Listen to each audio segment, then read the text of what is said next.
Waqala Nabi Muhammad sallallahu alaihi wasallam man yuridillahu bihi khairan yufaqihu fid-din. Rabbana atina min ladunka rahmah wa hab lana min amrina rashada. Subhanaka la ilma lana illa ma 'allamtana innaka antal alimul hakim. Waj'alni ya badiyas samawati ya dzal jalali wal ikram wa fasahati wa balagati wa qudatan min lisani yaquli birahmati rahmatik wa tismatali juluruhum wa qulubuhum nantikilu. Batul mukarramin para jemaah madrasah Darul Mutadin yang dirahmati Allah Subhanahu wa taala. Bersama-sama sebelum kita lanjutkan pembacaan kitab Tanwirul Qulub dan kitab I'anatul Talibin, kita berdoa mohon pertama mudah-mudahan Allah rahmat hidayah di kaum kita. Yang kedua, kita mohon pada Allah mudah-mudahan Allah berikan kita ilmu yang manfaat, ilmu yang barokah. Juga kita mohon mudah-mudahan Allah Subhanahu wa taala di akhir tahun ini seluruh amal baik kita Allah terima, dosa kita, kesalahan kita selama 1 tahun Allah maafkan, Allah ampuni. Juga mudah-mudahan muhajat harapan kita dijawab oleh Allah Subhanahu wa taala. Allah berikan keberkahan dalam umur kita, usaha kita, keluarga kita, juga mudah-mudahan dimana sampai pada ajal kita semua hidup mulia, mati beriman Islam, husnul khatimah. Ala hadiniya wa likunyatin salihah ila hadad salam wa nidwan wa jariyati wa sa'idul anbiya wal mursalin wa ibadillah salihin wa walidina wa lahina wa ikhwanina wa khawatina jadadina jadina wa amatina wa khalina wa lazina wa syaihina wa hamina wa yudina wa di'abaina wa janakubi alaina wa man asana ilaina wa matulantna wa tasafaqatu kulubina wa jami'in mu'minina wa mu'minat wal muslimin wa muslimat ahya'i minhum wa amwat. Bismillahirrahmanirrahim. Syekh Muhammad Amin Kurdi, Syekh Sayyidina Al-Ibari wa barakatuhu wa naradai'ahum wa sadaqatuhu wa ala darajatihim wa man syafatihi bi ahwalin wa nafa'ana bihim wa birunihim amin ya Allah ya rabbal alamin ya muslimin. Bismillahirrahmanirrahim. A'udzu billahi minasyaitonir rajim. Bismillahirrahmanirrahim. Alhamdulillahi rabbil alamin arrahmanir rahim maliki yaumiddin. Iyyaka na'budu wa iyyaka nasta'in ihdinas siratal mustaqim siratal ladzina an'amta 'alaihim ghairil maghdubi 'alaihim waladdallin. Amin. Selanjutnya pelajaran yang tertunda selama habis lebaran Syawal itu kajian Tanwirul Qulub tentang tauhid. Bismillahirrahmanirrahim. Qala al-mu'allifu rahimahullah ta'ala wa ada mana'a yudini wa bibarakatihi amin. Faslun wa yajibu al-imanu bil kutubis samawiyati ijmalan wa tafsiran. Tauhid kita ya sudah sampai pada penghujung ya. Sebenarnya tinggal 2 kali pembahasan, tertunda dengan puasa kemarin lebaran Syawal. Sekarang sampai kepada wajib kepada setiap mukallaf ya. Mukallaf itu beda ya, ada mukallaf pakai kaf, ada muallaf ya. Kalau muallaf pakai hamzah itu orang yang harus disayangin ya, dibaik-baikin. Orang namanya orang baru masuk Islam ya, disebut muallaf ya. Orang yang hatinya harus dibaik-baikin, jangan sampai dia keluar lagi dari Islam gitu ya. Namanya dia muallaf. Nah, ada lagi mukallaf ya, mukallaf pakai kaf. Mukallaf itu artinya orang yang hidupnya udah susah, disebutnya mukallaf. Orang yang hidupnya udah susah harus ngikutin aturan. Kalau orang belum mukallaf, hidupnya semau dia, gak ngikutin aturan ya. Nah kita termasuk mukallaf, orang yang hidup kita harus ngikutin peraturan, tata tertib, undang-undang yang dibuat Allah, yang disampaikan oleh, yang dibawa oleh Nabi gitu ya. Disebutnya kita mukallaf. Cuma syarat mukallaf itu berarti berakal satu, dua balik. Ya, orang berarti udah kekenaan peraturan undang-undang dari Allah, disebut dia mukallaf. Syaratnya dua, dia harus berakal, dua balik. Kalau kita hidup semau gua, nggak mau ikut undang-undang Allah, berarti kita nggak berakal juga belum balik. Ya, oke, kalau orang hidup semau gua, anggap aja orang gila. Ya, kenapa? Karena kalau dia merasa berakal, berarti dia harus ikutin undang-undang dari Allah yang diatur oleh Al-Quran dan hadis gitu ya. Nah, makanya disebut mukallaf kita nih ya. Disebutnya kita mukallaf itu orang yang hidupnya susah, ribet nggak Pak? Ribet. Kalau ribet coba dah. Pagi-pagi udah bangun sholat subuh gitu ya, harus wirid, terduha, terjohor, maghrib, isya, subuh kan gitu. Dianjurin ngaji ya. Belum yang wajib-wajib, belum yang sunah-sunah kan. Jangan begini, jangan begitu. Hidup kita jadi diatur gitu. Coba kalau bocah belum balik nih, kan belum mukallaf berarti. Dia mau ngapain kok orang ngomelin ya. Makanya bocah kalau belum balik bebas, mau sholat, mau kagak, mau ngaji ya kagak dosa dia mah. Gitu pun orang nggak berakal siapa apa. Orang gila bebas. Dia mau puasa, mau kagak, mau sholat, mau kagak, mau ngaji, mau kagak. Makanya ya, itu ya. Jadi syarat orang dapat peraturan undang-undang dari Allah itu syaratnya dua, akil balik, disebut mukallaf. Ya. Nah, dalam tauhid pun begitu ya, wajib kepada setiap makhluk yang sudah mukallaf, baik bangsa jin atau bangsa manusia. Yang dapat syariat itu dua, bangsa itu cuma bangsa jin dan bangsa manusia. Selain bangsa jin, bangsa manusia yang nggak ada peraturan ya, makanya nanti manusia udah meninggal nanti apa ucapannya, wa yaqulu ya laitani kuntu turoba. Dulu masa jadi tanah be ya, jadi binatang mati udah jadi tanah gitu ya. Nah, keluhan orang di mahsyar tuh begitu nanti, wa yaqulu ya laitani kuntu turoba. Masya Allah ya. Pak jamaah sekalian, nah ini salah satu kewajiban yang harus kita ketahui adalah tentang masalah tauhid. Ini pondasi ya, penting. Makna dua kalimat syahadat itu salah satunya yang udah kita bahas, sam'iyat udah selesai ya. Nah, sekarang masalah nabawiyat udah di akhir. Di sini kenapa penting tauhid itu lebih penting dari fikih gitu ya. Karena dia urutan pertama, tauhid, fikih, tasawuf ya. Jadi tauhid ini sehingga saking penting-pentingnya tauhid, Nabi sendiri ya yang udah pangkatnya maksum ya, nama maksum bagus banget ya.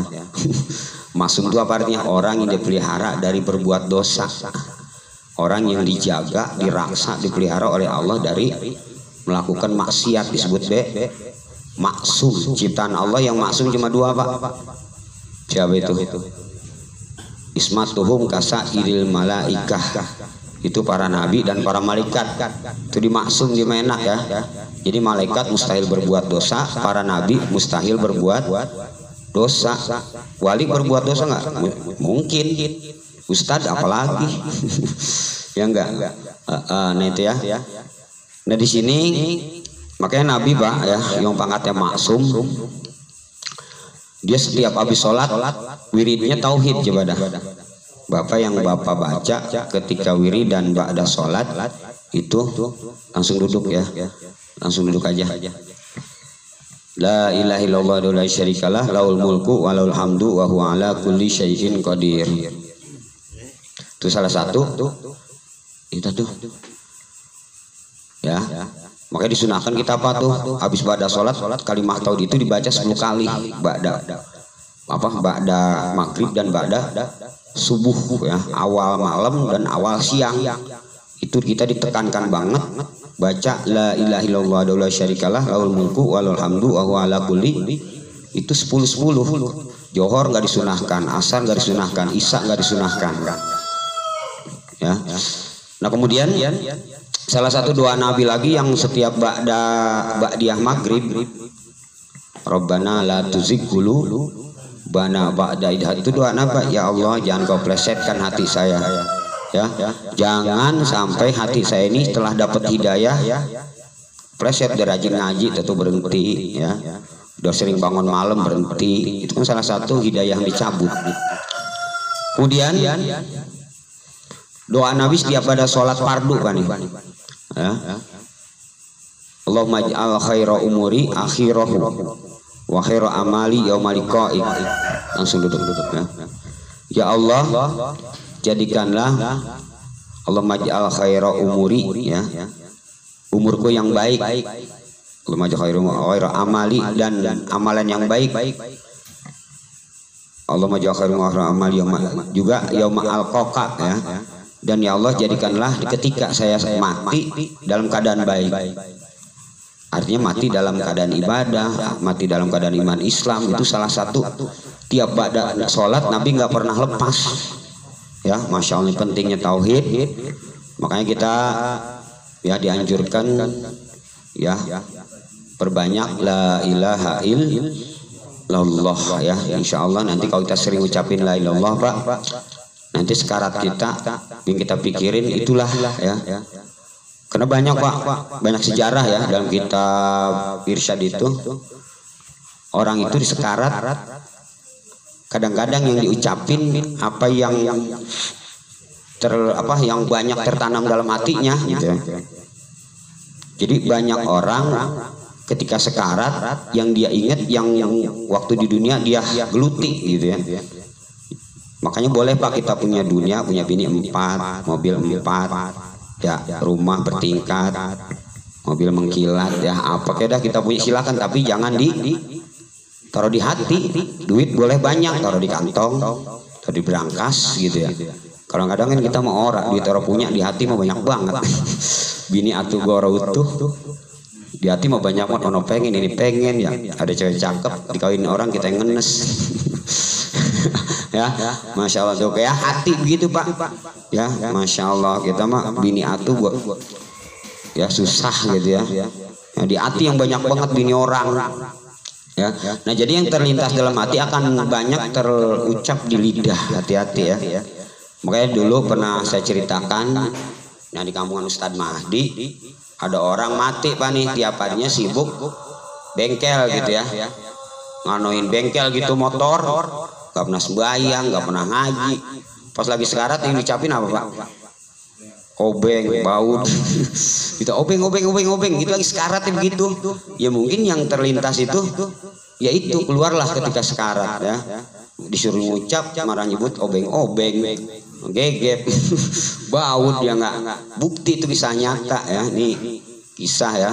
Kemudian ada di dalam kitab diceritakan, dalam kitab Irsyad itu ada seorang kesehariannya setiap hari usahanya kredit mungut gitu ya. Cuma karena dia gelutin itu ya, mungkin nggak sembahyang nggak ini, ketika sekarat yang diucapin apa Pak? Karena dia mungut duitnya Senin sama Kemis.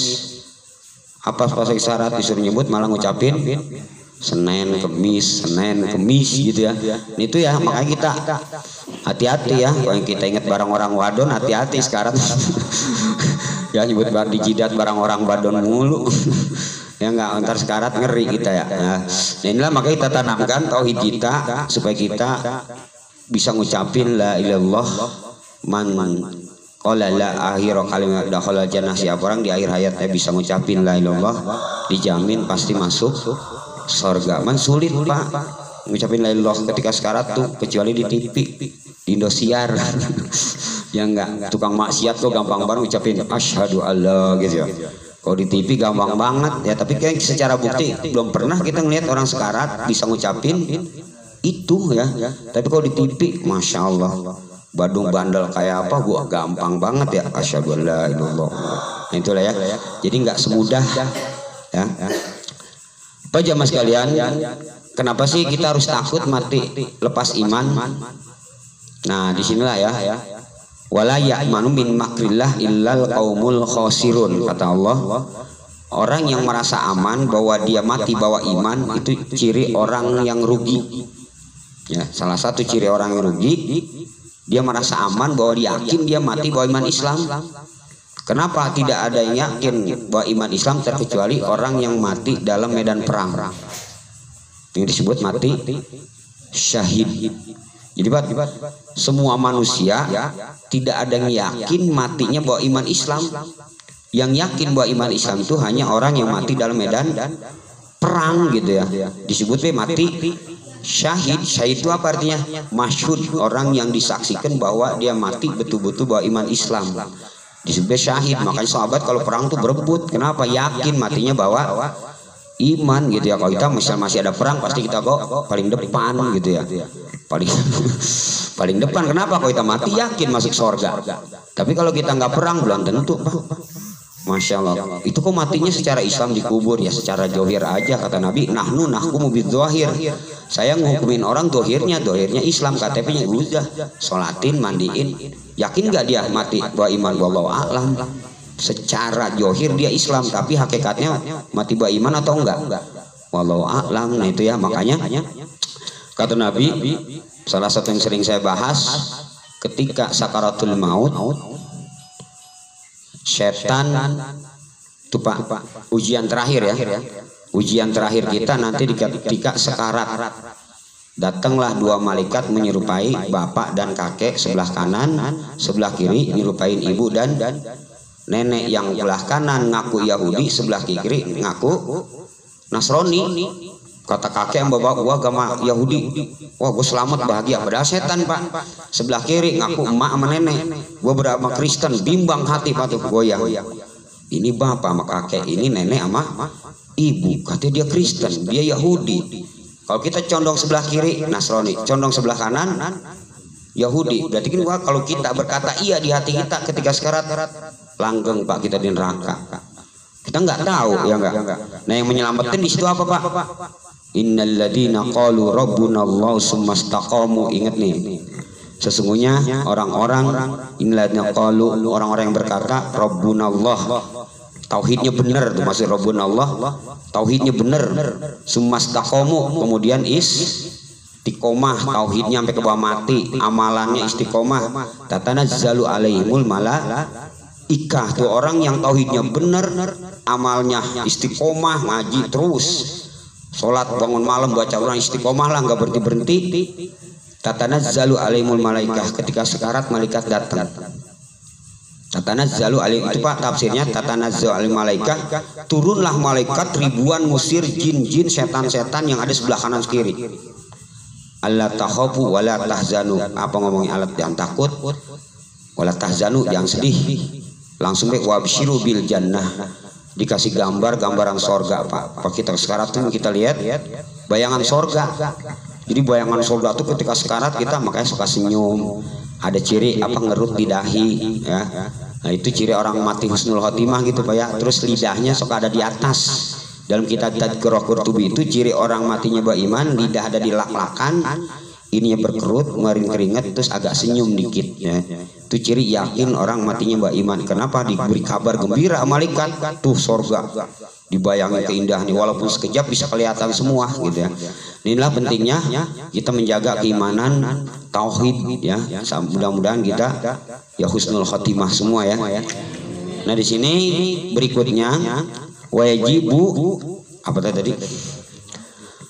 Al imanu bil kutubis samawiyati ya. Nah selanjutnya pelajaran yang tertunda habis lebaran ini, kita wajib percaya, yakin sebagai kita kan udah mukallaf balik, iman terhadap kitab-kitab bangsa langit ya, ijmalan wa tafsilan, secara global atau secara terperinci. Wajib iman Pak, wajib iman kita kepada kitab samawi, kitab-kitab bangsa langit. Karena kita kan agama samawi tiga Pak ya. Ini tersisa sekarang Yahudi, Nasrani dan Islam. Kenapa disebut agama samawi? Agama langit. Makanya orang Wahabi menyebutkan bahwa Allah ada di langit gitu ya. Kitabnya aja disebut kitab langit gitu ya. Agama disebut agama langit gitu. Berarti Konghucu, Hindu, Buddha disebut agama bumi ya. Agama ardi, ciptaan orang gitu.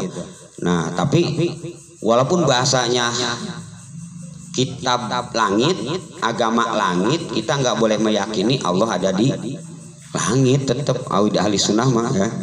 Tauhid kita ahli sunnah tetap walaupun disebut agama langit, kitab bangsa langit, tapi kita nggak boleh meyakini Allah ada di langit gitu ya. Nah, hati-hati, makanya Wahabi karena disebut agama langit, kitabnya langit, Nabi Isra Mi'raj ke langit, berarti Allah ada di langit. Nah, meleset tauhidnya Pak tuh. Ya, Masya Allah ya. Kita juga salah juga, nggak ada di mana, ada di mana-mana ya salah juga. Kita yang nggak ngebut Allah ada di langit, nyebut Allah ada di mana-mana. Karena kita nggak ngaji tauhid, di mana-mana, di comberan, di WC, di koyak, ntar begitu lagi. Pokoknya bukan ada di mana-mana jawabnya ya. Nggak tahu, pokoknya Allah mah ada gitu, nggak punya tempat, udah selesai ya. Nggak boleh ada di mana-mana, salah juga ya nggak. Ada di langit salah, ada di mana-mana juga salah gitu. Itu mah pokoknya Allah ada, udah selesai, putus sampai di situ. Jangan, pokoknya siapa orang yang meyakini, jangan bertanya Allah di mana, Allah lagi ngapain, Allah bagaimana, selamat ya. Adamul ma'rifah, nggak taunya disebut tahu gitu ya. Dalam tauhid itu gitu, udah tutup pertanyaan Allah di mana, Allah bagaimana, Allah lagi ngapain gitu ya. Udah tutup bahasa begitu ya. Kemudian baik kitab yang wajib kita imani, yakin bahwa Allah menurunkan kitab-kitab secara terperinci atau secara tafsil gitu ya. Terus amma ijmalan fa bi anna ta'tida anna lillahi ta'ala kutuban anzalaha ala rasulihi wa bayyana fiha amrahu wa nahyahu wa wa'dahu wa wa'idahu. Bagaimana iman kepada kitab secara global? Sah Pak nih? Sah iman Bapak kalau meyakini bahwa Allah nurunin kitab dari langit. Terus gimana tadi? Dikit tadi. Fa bi anna ta'tida amma ijmalan fa bi anna ta'tida anna lillahi ta'ala kutuban. Jadi Allah nurunin kitab dari langit, terus anzalaha ala rasulihi, Allah turunkan kepada rasul-rasulnya, dan Allah dan Rasulnya menjelaskan dari kitab tersebut masalah perintah, larangan, terus janji bagus dan ancaman, begitu. Gitu ya. Jadi wajib Pak, kita apa sih iman kepada kitab secara global? Jadi kita wajib bahwa Allah nurunin kitab kepada Rasulnya, dan Rasul menjelaskan dalam kitab itu ada perintah, ada larangan, ada ancaman, ada janji bagus. Udah sah iman kita apa begitu ya. Meyakini, yakin bahwa ada kitab Allah yang diturunkan kepada Rasulnya, isinya mengandung perintah, larangan, dan ancaman sama janji. Sah tuh iman kita. Di mana sah iman kita? Berarti kita mati bah iman tuh berarti ya. Kita meyakini seperti itu, sah iman kita. Di mana sah iman kita? Berarti setiap yang kita lakukan bernilai pahala. Ingat nih, ketika kita punya keyakinan seperti yang tadi, maka apa yang kita lakukan bernilai pahala, nggak ada sia-sia ya. Makanya iman apa yang diimani gitu ya. Nah ini selasa kita meyakini itu secara ijmal ya, secara global. Madang kita, tidur kita, jalan kita, ngelayanin istri, semua bernilai pahala, semua yang kita lakukan, sholat kita. Tapi kalau kita keyakinan kita seperti itu hilang, nggak ada di hati nih, ya apa yang kita lakukan sia-sia, karena kuncinya iman ya, kuncinya keimanan. Makanya kalau huruf iman gitu kan. Cuma nggak dijelasin iman apa baik gitu ya. Penting iman aja, percaya ya, sah iman kita. Nah terus wa amma tafsilan fa bi anna arifal kutubal arba'ata wa hiya at-tauratu li Musa wa Zaburu li Daud wa Injil Isa wa Qur'an li Sayyidina Muhammad sallallahu alaihi wasallam. Yang kedua, iman kepada kitab secara tafsil, itu iman. Jadi iman kepada kitab bagi dua apa nih? Iman sah, iman kita dianggap benar, sah, kayak sholat sah lah ya, nggak batal. Berarti kalau iman secara tafsil perinci gimana? Itu yang kita tahu. Pokoknya kita percaya ada 4 kitab yang diturunkan kepada para nabinya, Al-Quran kepada Nabi Muhammad, Taurat kepada Musa, Injil kepada Isa, Zabur kepada Daud. Udah itu syarat itu aja yang 4, yang lain mah kita nggak perlu tahu. Itu tadi di situ cuma 4 doang. Secara tafsil yang wajib kita imani cuma 4. Secara global tadi 2. Ini wajib Pak kita taunya tuh. Jadi kalau secara tafsil pokoknya kitab yang dari langit 4 gitu ya. Quran, Taurat, Zabur, Injil secara global 2. Secara global berarti Allah nurunin kita kepada seluruh nabinya yang berapa? 124.000 nabi. Kalau Rasul 113 ya. Itu semua Allah turunin, semua punya kitab gitu. Udah bahwa dalam isi kandungan kitab itu ada larangan, ada perintah, ada janji, ada ancaman. Berarti sah tuh Pak iman kita terhadap kitab-kitab. Kita kalau ngaji rukun Islam itu iman kepada kitab-kitab Allah, nggak dijelasin secara global dan secara terperinci. Ya sadar tuh Pak iman kita terhadap apa kitab Allah begitu, cuma 2 secara global. Terus udah segitu dulu. Nah itu ya, jadi penjelasan dalam rukun Islam iman kepada kitab-kitabnya. Ya ini udah yang keberapa kalau nggak salah ya, udah mau penghabisan. Insya Allah kalau itu kita ulang lagi dari uluhiyat, nabawiyat, samiyat ya. Samiyat udah selesai, uluhiyat udah selesai. Sekarang pun nabawiyatnya tinggal 1 lembar lagi ya, tauhidnya. Itu aja mungkin tentang masalah tauhid ya. Mudah-mudahan dengan kajian tauhid ini menyebabkan kita ya, iman kita dipelihara oleh Allah Subhanahu wa taala. Untuk selanjutnya kita lanjutkan masalah fikih salat berjamaah yang kemarin ya. Bismillahirrahmanirrahim. Qala al-mu'allifu rahimahullah. Wa syurita liqudwatin syurutun minha niyatun. Wa syurita liqudwatin syurutun. Masih masalah berjamaah ya, supaya ada berjamaah kita bernilai pahala bagaimana. Nah, rukunnya udah. Kemarin sunah-sunahnya udah, sekarang syarat-syarat berjamaah. Kalau kita berjamaah, wa syuruto lil qudwati syurutun. Syarat berjamaah itu banyak banget gitu maksudnya Pak ya. Syarat berjamaah itu banyak banget, hati-hati kudu dijaga nih. Mata tanpa syarat itu intapal masyrut, di mana syarat nggak ada berarti berjamaah kita nggak bernilai pahala gitu ya. Terus minha niyatu qatilain au jama'atin awi imamin bil imamil hadiri awi sholati ma'ahu au kaunihi makmuman ma'a taharrumin. Ini udah kemarin dibahas ya. Syarat pertama berarti niat jamaah atau niat bermakmum atau niat itba atau niat ngikutin imam atau niat makmuman. Terus yang kemarin sudah ya. Syarat pertama pokoknya ma'at tak barengin dengan takbiratul ihram 1 itu yang kemarin udah. Jadi syarat berjamaah itu 1, ketika takbiratul ihram Bapak harus niat berjamaah atau niat ngikutin imam atau niat makmuman gitu ya. Terus ma'a taharrumin ayat itu antakuna hadin niyatu muqtarinatan ma'a taharrumin wa idza. Jadi wajib niat berjamaah itu dibarengin dengan takbiratul ihram gitu. Ini madhab Syafi'i yang mana saya bahas ya, madhab Syafi'i. Kalau madhab lain mah nggak di takbiratul ihram kok sah baik ya. Emang dari rumah juga mau niat berjamaah, pengucapin Allahu Akbar udah nggak perlu niat lagi gitu. Kalau kita ini ya terus. Wa idza lam taqtarin niyatun nahwil iqtidai bit taharrumi lam tanaqidil jumu'ah. Nah, kalau ketika takbiratul ihram kagak niat jamaah atau kagak niat ngikutin imam atau nggak niat qudwah, kalau sholat Jumat maka batalah sholat kita.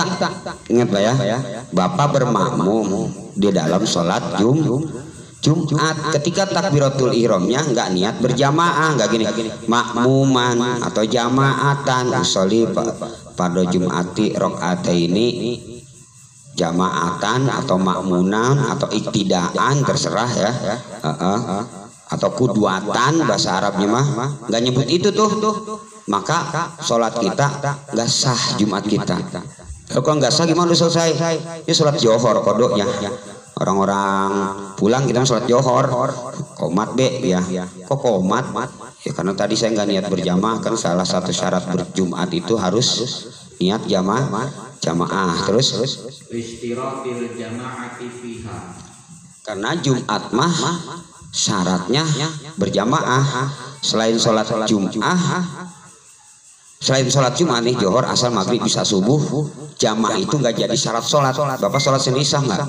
Sah ya, sah aja, manfaatnya satu. Tapi kalau sholat Jumat sendiri ya orang sah gitu ya.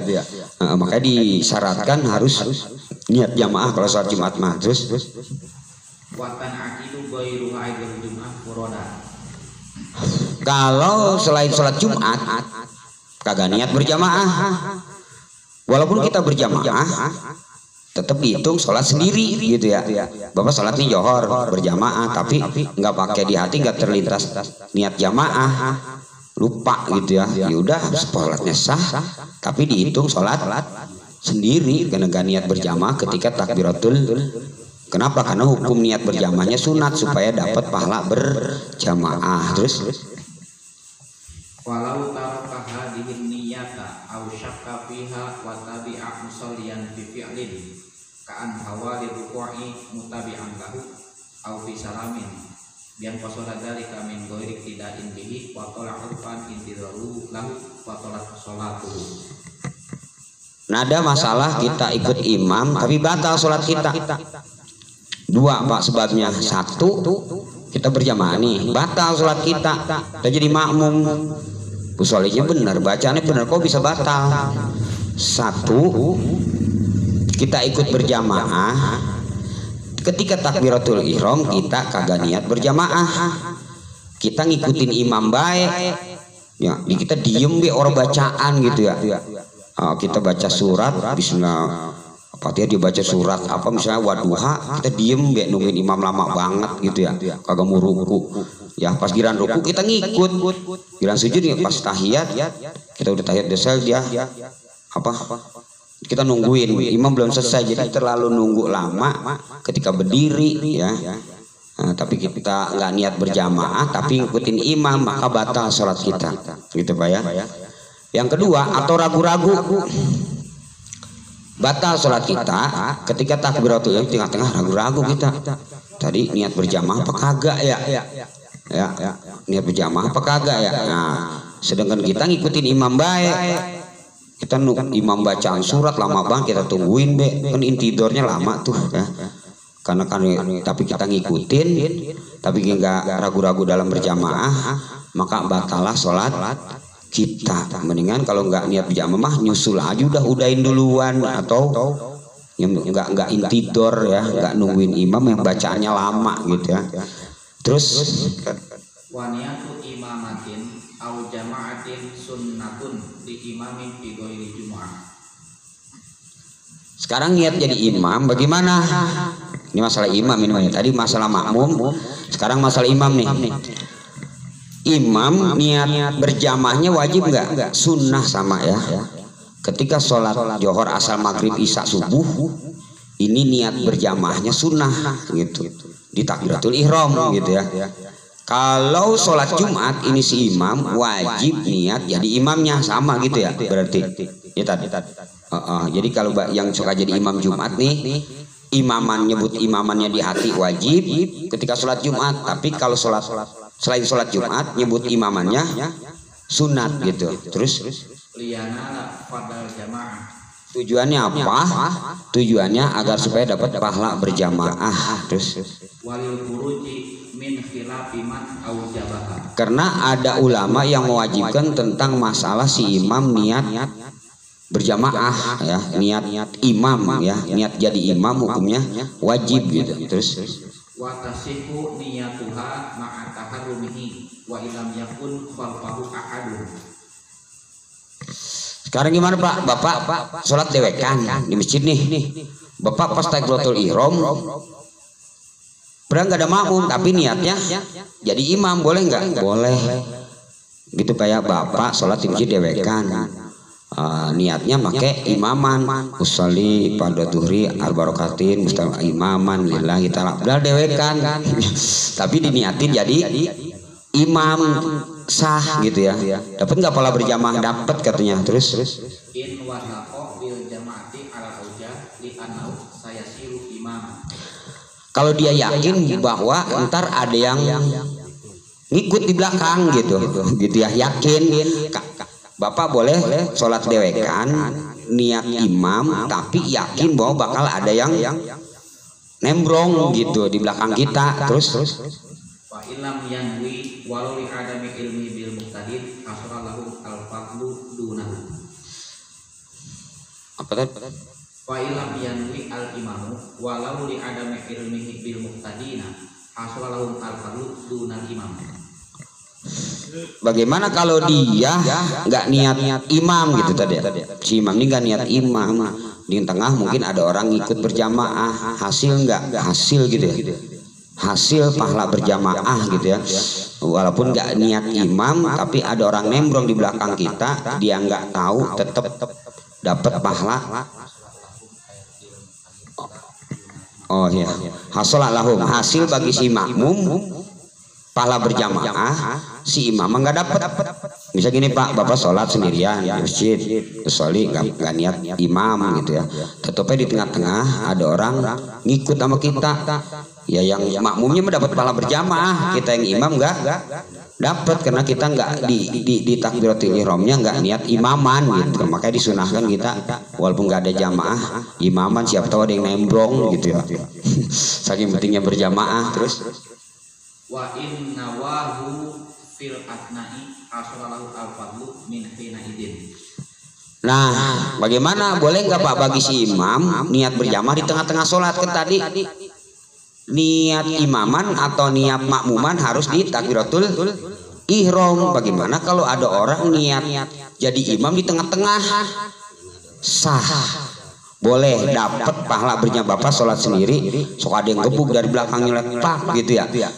Nah, sebenarnya itu bab colek bilangin supaya dia robah niat jadi imam gitu ya. Nah, kadang-kadang tuh orang nembrong di belakang kita orang tahu, jadi kita nggak niat. Jadi ya kalau kira-kira kayaknya ada yang berjamaah, ada yang milu gua dari belakang, niat menjadi imam walaupun nggak dicolek, dapat pahala berjamaah. Jadi sah Pak ya.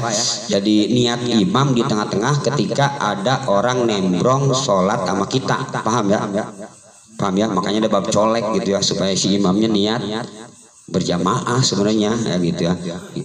Bab colek mah sebenarnya akal-akalan kita supaya si imam juga dapat pahala berjamaah gitu ya. Jangan kencang-kencang ya. Terus Amma fil jumu'ati fakal jamuhu ma'at ahadumi. nah, kalau sholat Jumat mah nggak ada rukhsah.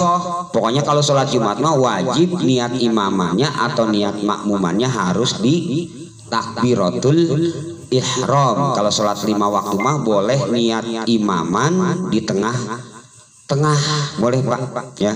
Terus Wa minha ada taqaddumin fil makani yakinan ala imamin bi akibin. yang kedua, ingat nih syarat berjamaah yang kedua, si makmum nggak boleh depanan. Berarti imam harus depanan, makmum harus belakangan gitu secara barisannya. Batasannya apa? Tumit. Ingat Pak, batasannya tumit. Jadi jari si makmum harus pas di belakang tumit si imam gitu, nggak boleh majuan. Bagaimana kalau rata antar ya? Jadi abdolnya kalau makmumnya satu ya, makmumnya satu, imam satu, itu si makmum jarinya harus di belakang lempengan tumit. Tahu tumit? Pantat kaki ya, ini pantat kaki gini ya nih ya, bongkot kaki itu lempengan ujung jempol si makmum gitu. Itu paling abdolnya Pak ya. Terus Wa in taqaddamat asabi'uhu. wa in taqaddamat asabi'uhu. Udah, sekalipun bagaimana seandainya sekalipun tumit ya, sekalipun jarinya mah jarinya depanan si makmum. Oh jadi gini ya, tumit amat tumit berarti tadi ya, tumit si imam gitu tadi. Coba ulang tadi agak kayak dari coba dah. Tadi lalu. Wa minha ada mutaqaddumin fil makani yakinan ala imamin bi akibin wa in taqaddamat Oh gini, Jadi tumit sama tumit si imam sama tumit si makmum harus munduran dikit. Gitu paham ya? Tumit si makmum sama tumit si imam harus munduran tumit si makmum. Nah, bagaimana kaki Bang Sumin kan gede nih, panjang, kaki saya kan kecil, saya jadi imam, tumit munduran Bang Sumin tapi jempolnya panjangan Bang Sumin ada depan, boleh gitu ya, karena dia mah kakinya panjang, orang kampung namanya kok. Kakinya gede gitu ya. Saat yang penting tumitnya ya, yang penting tumitnya lebih mundur bener kan gitu ya. Jadi tumit yang penting mah, kalau jari-jari emang nggak apa-apa, makmumnya depanan kok. Berarti gitu Pak, kalau jadi pahami gini ya, kalau imam satu makmum satu tuh, ntar kita praktekin dah berdua di sini. Ini harus ilmu praktek terus tadi. Amasyaku kita kodumi fala yu'athiru wala yadurru musawatu lakinnaha makruhatu. Apa tadi ulang? Amasyaku kita kodumi fala yu'athiru. Adapun ragu-ragu masalah si imam agak majuan itu nggak direken, tetap sah. Terus wala yadurru musawatu lakinnaha makruhatu. bagaimana kalau rata tumit imam sama tumit makmum kayak baris gitu? Ya tumitnya rata, imam makmum karena sholatnya berdua, nggak apa-apa, cuma makruh gitu ya, cuma makruh gitu ya. Ntar kita praktekin terus. Wanudiba buku dakarin walau sobian lam yahdur ghairuhu an yaminil imam. Nah itu ya, disunahkan bagi imam yang punya makmuman satu, itu makmumnya harus berdiri di sebelah kanan, kakinya kayak tadi, paham? Kakinya berarti harus berbaris gini Pak, gitu tuh ya. Kita kan kadang sholat gua jauh banget gitu ya. Nah gitu, jadi kaki si imam sama kaki si makmum harus beriringan, cuma tumitnya agak mundur. Ini kalau makmum satu, imam satu, makmum satu berdirinya di sebelah kanan, kemudian kaki tempelin gitu ya, paham ya? Terus Wa illa sunnalahu tahwiluhu lil ittiba. bagaimana kalau makmumnya orang ngerti gitu ya, pas kita udah sholat duluan, dia berdirinya dilewekan di sebelah kiri atau di tengah-tengah, orang paham nih makmum, orang ngaji ya, nggak dia belah kiri atau di belakang sih. Nah ya berarti yang pindah siapa? Imamnya harus geser Pak. Ini imam kok di sebelah kiri, berarti imamnya harus geser ke sebelah, supaya itu si makmum ada di sebelah kanan gitu, supaya si makmum ada di sebelah kanan gitu. Berarti si imam geser ke kiri gitu, pindah kalau makmumnya harus paham gitu. Terus mutakhiron anhu qalilan ya, mundur sedikit dari si imam gitu ya. Terus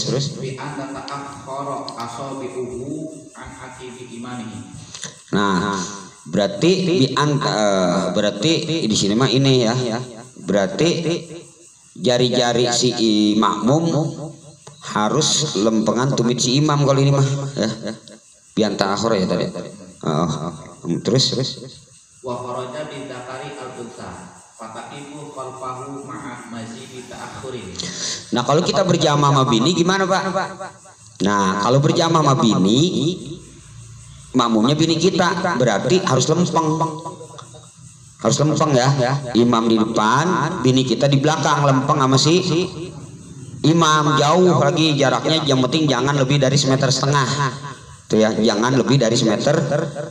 Kalau makmumnya perempuan, walaupun bini ini apa gua nafsu ya enggak, itu tetap aja secara hukum asal namanya sama perempuan tuh pasti nafsu, jangan deket-deket walaupun sama bini lagi sholat gitu ya. Terus Fa in ja'a dzakarun akharu ahrama an yasarihi wa ta'akhkharu qalilan summa ba'da ihramihi ta'akhkhara anhu nadban fi qiyamin aw ruku'in. Kemudian kalau misalnya kita makmum baru satu tadi, sekarang ada datang lagi pas lagi sholat, datang lagi makmum kedua, berarti datang berdiri di sebelah kiri. Nah udah lurus makmum yang tadi berdua, imam makmum satu, datang lagi seorang makmum satu di kanan kiri, berarti samping kanan dan samping kiri. Nah, setelah takbiratul ihram baru dua-duanya mundur, ngerapat, mundur apa 2 langkah, tek tek mundur, merapat. Ya, paham ya? Merapat duanya. Jadi makmum dempet tuh, asalnya belah kanan belah kiri. Pas sudah takbiratul ihram, makmum sebelah kanan mundur, makmum sebelah kiri mundur, merapat. Nah gitu yang merapat datu berdua. Jadi bikin sop sebaris di belakang berdua. Paham ya gitu ya? Terus tadi. Hatta yasiro sopan waro'ahu, sehingga yang berdua itu jadi satu barisan, asal sebelah kanan kiri. Setelah takbiratul ihram dua-duanya mundur, merapat jadi satu baris tuh Pak ya. Baru dapat pahala berjamaah 27 tuh kalau ngikutin aturan Nabi ya. Terus wanudiba ukuku rojulaini ja'a ma'an. Apa? Wanudiba ukuku rojulaini ja'a ma'an. Terus au rijalin qasodu al-ibtida'a bi musallin khalfahu sopan. Nah kalau datangnya bareng gimana Pak? Datang bareng nih berdua, tadi mana atu-atu ya. Sekarang datang berdua, imam 1, makmum 2 bareng. Nah itu mudah aja bikin barisan di belakang berdua, nempel kayak barisan banyak. Begitupun lebih dari 2, 3, 4, 5 berarti bikin barisan. Berarti yang beda makmum datang 1, terus datang lagi 1, udah gitu mundur bikin 1 barisan. Kalau datangnya sekaligus 2 langsung bikin 1 barisan di belakang imam. Kalau datangnya rame-rame ya kayak biasa gitu ya. Terus wanudiba ukupun fi sopin awalin wa huwa ma yalil imama wa in takhara lahu min balun aw umudun. Disunahkan kalau sholat berjamaah itu cari sebelah kanan. Hukumnya sunnah Pak ya.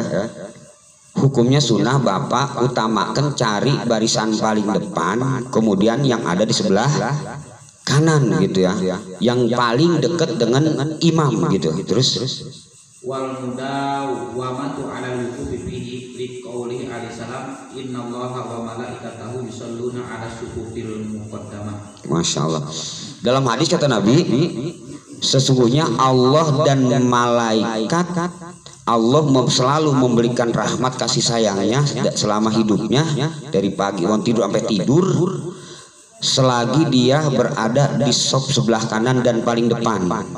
Ingat Pak nih, rahmat Allah selalu melimpah kepada orang yang sholatnya di sebelah kanan dan sop paling depan. Yang kedua, malaikat selalu memintakan ampun bagi orang yang sholat berjamaah ada di barisan paling depan dan di sebelah kanan.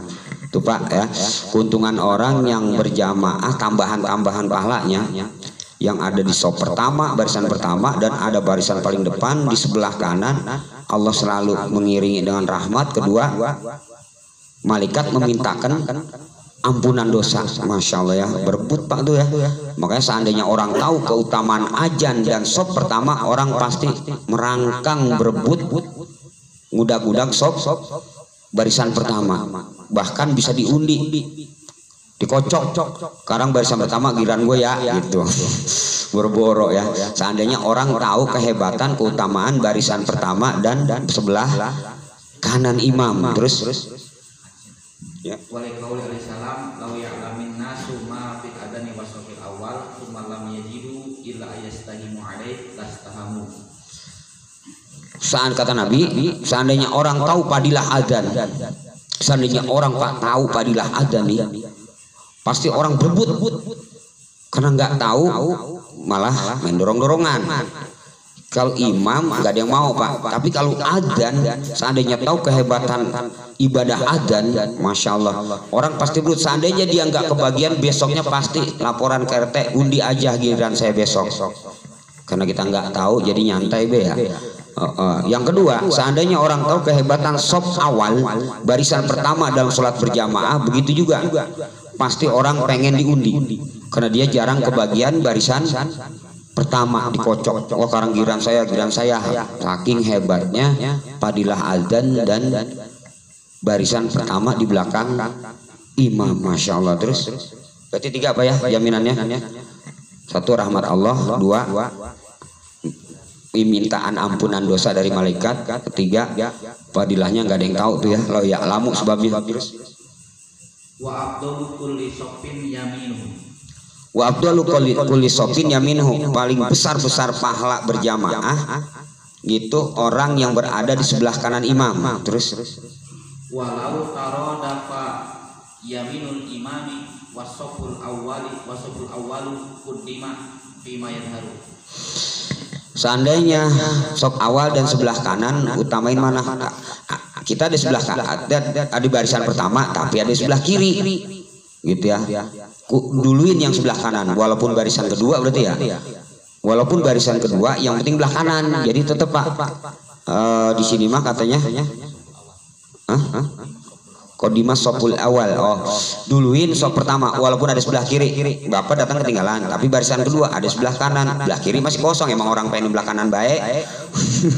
Toto belah kiri kosong, tetap duluin barisan pertama walaupun di sebelah kiri. Yang udah belah kanan baik. Kalau barisan kedua mah tetap kalah dengan fadilah barisan pertama gitu ya. Yang hebat mah belah kanan barisan pertama, urutan kedua barisan pertama, sebelah kiri urutan ketiga, berarti belah kanan barisan kedua, gitu aturan ya.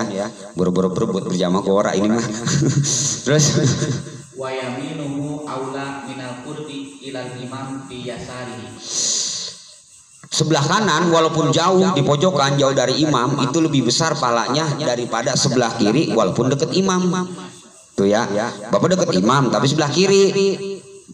Ada orang sebelah kanan di pojokan belah sono, habis sop pertama barisan pertama masih abdolan sebelah kanan walaupun jauh dari imam. Masya Allah, besok belah kanan semua jom. Terus Wa idraku sopil awwali aula min idraki ruku'in ghairil ru'atil akhirah. apa? Wa idraku sopil awwali aula min idraki ruku'in ghairil ru'atil akhirah. Mendapatkan sop ya tadi, mendapatkan barisan pertama itu lebih bagus daripada ngudag-ngudag ruku untuk ketemu serakaat gitu maksudnya ya, yang kemarin itu ya, ngudag-ngudag ruku untuk ketemu serakaat tapi kita dapat di barisan kedua gitu. Ya barisan kedua mendingan kita udag-udag yang penting barisan pertama dah walaupun ketinggalan serakaat gitu. Paham? Walaupun kita ketinggalan serakaat, yang penting dapat rakaat, yang penting dapat di sop pertama daripada kita ngudag-ngudag rakaat sampai kita milu ruku tapi kita ada barisannya di mana tahu. Yang penting dapat ogah ketinggalan imam gitu ya. Batasnya kemarin supaya dapat rakaat itu milu ruku bersama imam kemarin ya. Terus sedikit lagi. Goiro rokaatil akhirah, terkecuali memang pas mas kita makmumnya masbuk Pak. Di rakaat keempat kalau johor isya mah gitu ya, itu mah tetap harus ngikut ruku. Yang penting dapat serakaat, karena udah rakaat terakhir nih si imam ya, itu mah harus walaupun rakaat barisan kedua ya harus ngikut, utamain ngikutin dapat serakaat gitu ya. Itu mah tadi kalau misalnya ngikut dari awal rakaat pertama 2 3 lah gitu ya. Amahya fa in fawwataha qasdu sofil awwali fa idrakuha aula minas sofil awwali. Wa quriha li makmumin infiradun ani sofi alladzi min jinsihi in wujida fihi sa'atun. Dengar Pak ya. Nah sekarang kan kalau sholat itu rapat, ingat nih, sholat harus rapat sunahnya, nggak boleh ada renggang. Ketika kita milu berjamaah, tahu barisan udah penuh tapi renggang-renggang gitu, itu makruh Bapak bikin barisan lagi di belakang dewekan.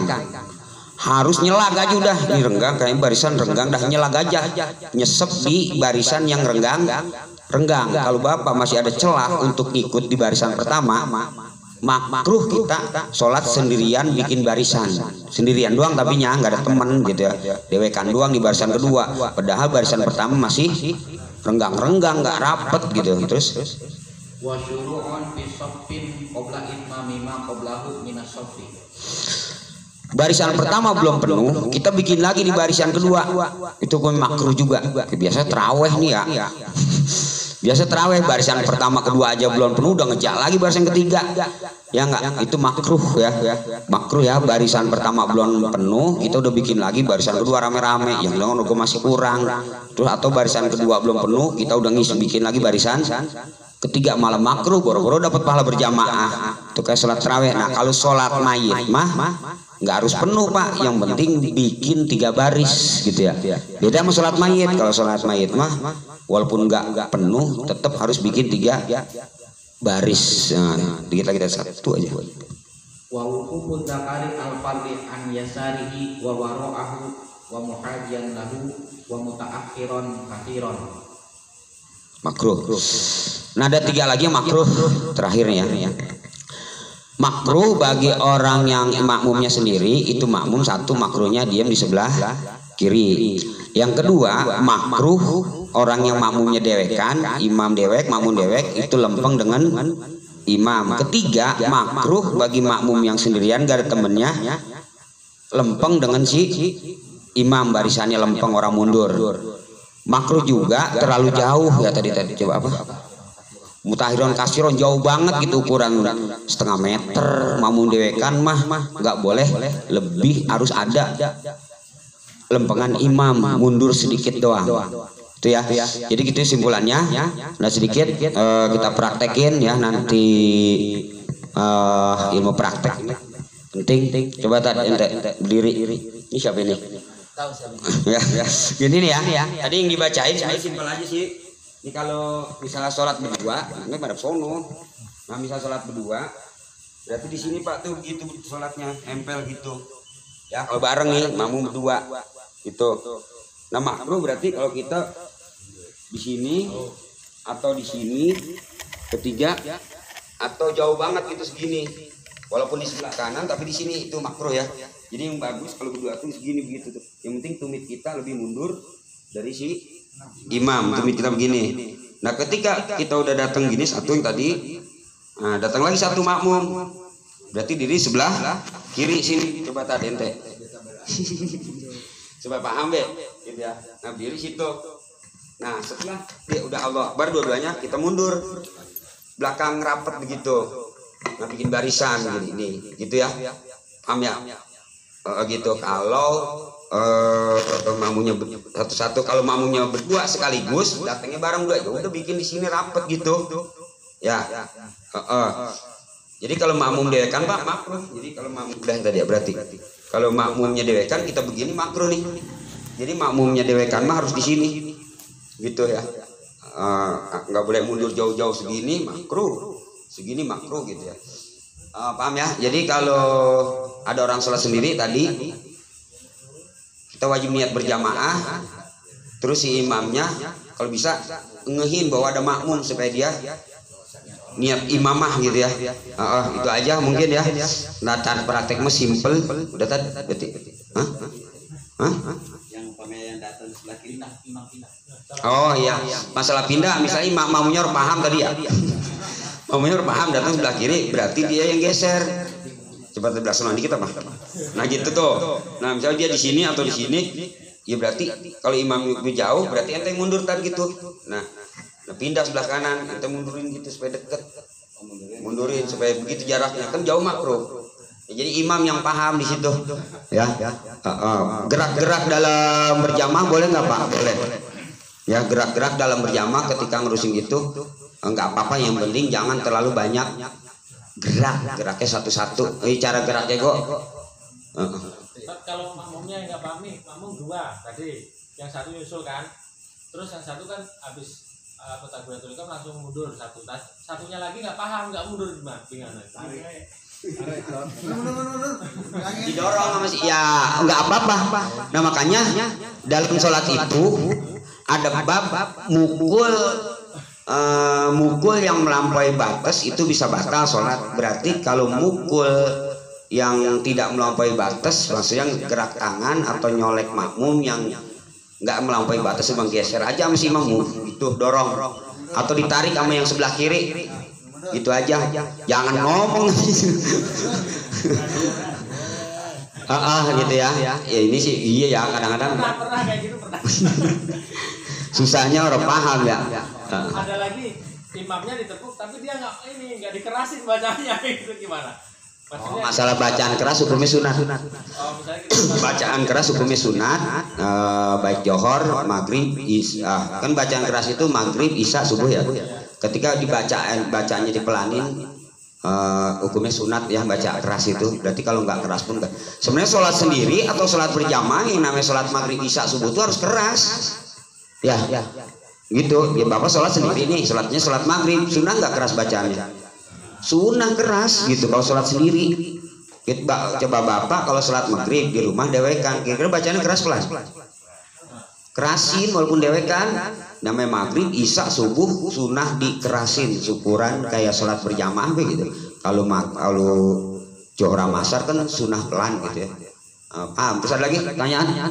Ini Ustaz, saya dapat ini kalau si imam ya, ini kan makmum di belakang tumit dia. Nah kita kan mau yang ketiga nih datang, kita nyolek makmum yang pertama biar dia mundur, nyolek doang. Kan ada yang begitu. Kalau itu di kitabnya ada nggak Ustaz? Bagaimana? Imam berdua sama makmum nih, saya datang ketiga ya kan, saya nyolek si makmum, itu di dalam kitabnya ada nggak tuh? Iya sebenarnya Mundur. masalah nyolek orang ada. Yang tadi gue masalah nyolek sebenarnya nggak ada. Tujuannya supaya nyolek itu sebenarnya ulama dulu mungkin kiai-kiai Indonesia supaya si imam tuh niat jadi imam aja. Bab nyolek sebenarnya nggak ada. Coba kalau si imamnya nggak niat jadi imam, dia nggak ada kepala berjamaah kesian. Maksudnya ngajak si makmum yang pertama ini ngajak mundur. Ya nggak apa-apa. Jadi gini, tujuannya kita bilangin si makmum yang orang arti tadi, bilangin ya nggak apa-apa sih. Kadang-kadang kita kan nokor bocah-bocah nagor batal. Demi kemaslahatan dapat pahala berjamaah. Kalau kita kagak bilangin, pahala berjamaahnya ada. Aturan yang tadi nggak diikutin ya harus gerak gitu, itu mah harus gerak berarti. Tarik dia suruh mundur.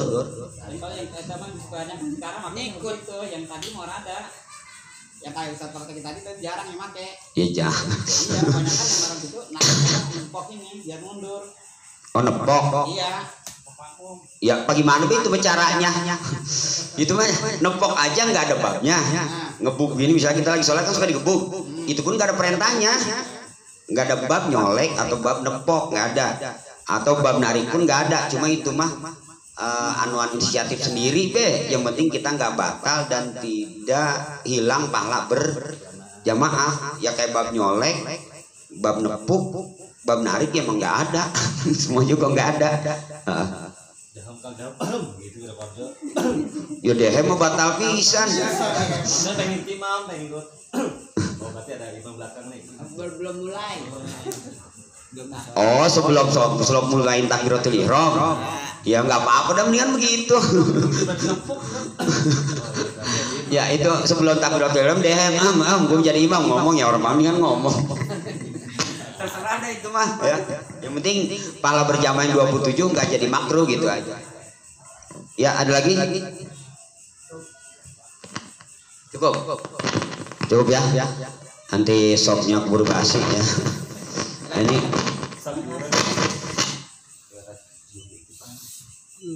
ya kita tutup. Ya mudah-mudahan ya Allah berikan kepahaman kepada kita semua. Amin. Dan mudah-mudahan asbab kita kumpul malam hari ini semua dosa kita Allah ampuni. Juga mudah-mudahan Allah berikan keberkahan dalam hidup kita, berikan kita ilmu yang manfaat, ilmu yang barakah. Mati husnul khatimah fi jannati bisiril Fatihah. Alhamdulillah rabbil alamin. Iyyaka na'budu wa iyyaka nasta'in ihdinas siratal mustaqim siratal ladzina an'amta 'alaihim ghairil maghdubi 'alaihim waladdallin. Subhana rabbika rabbil izzati amma yasifun wa salamun alal mursalin walhamdulillahi rabbil alamin. Subhanakallahumma wa bihamdika asyhadu an la ilaha illa anta astaghfiruka wa atubu ilaik. Assalamualaikum warahmatullahi wabarakatuh. Sobiban kana bibarakatihim wa dinal husna bihurmatihim wa amina bi tariqatihim wa mu'afatihim minal fitani Sobiban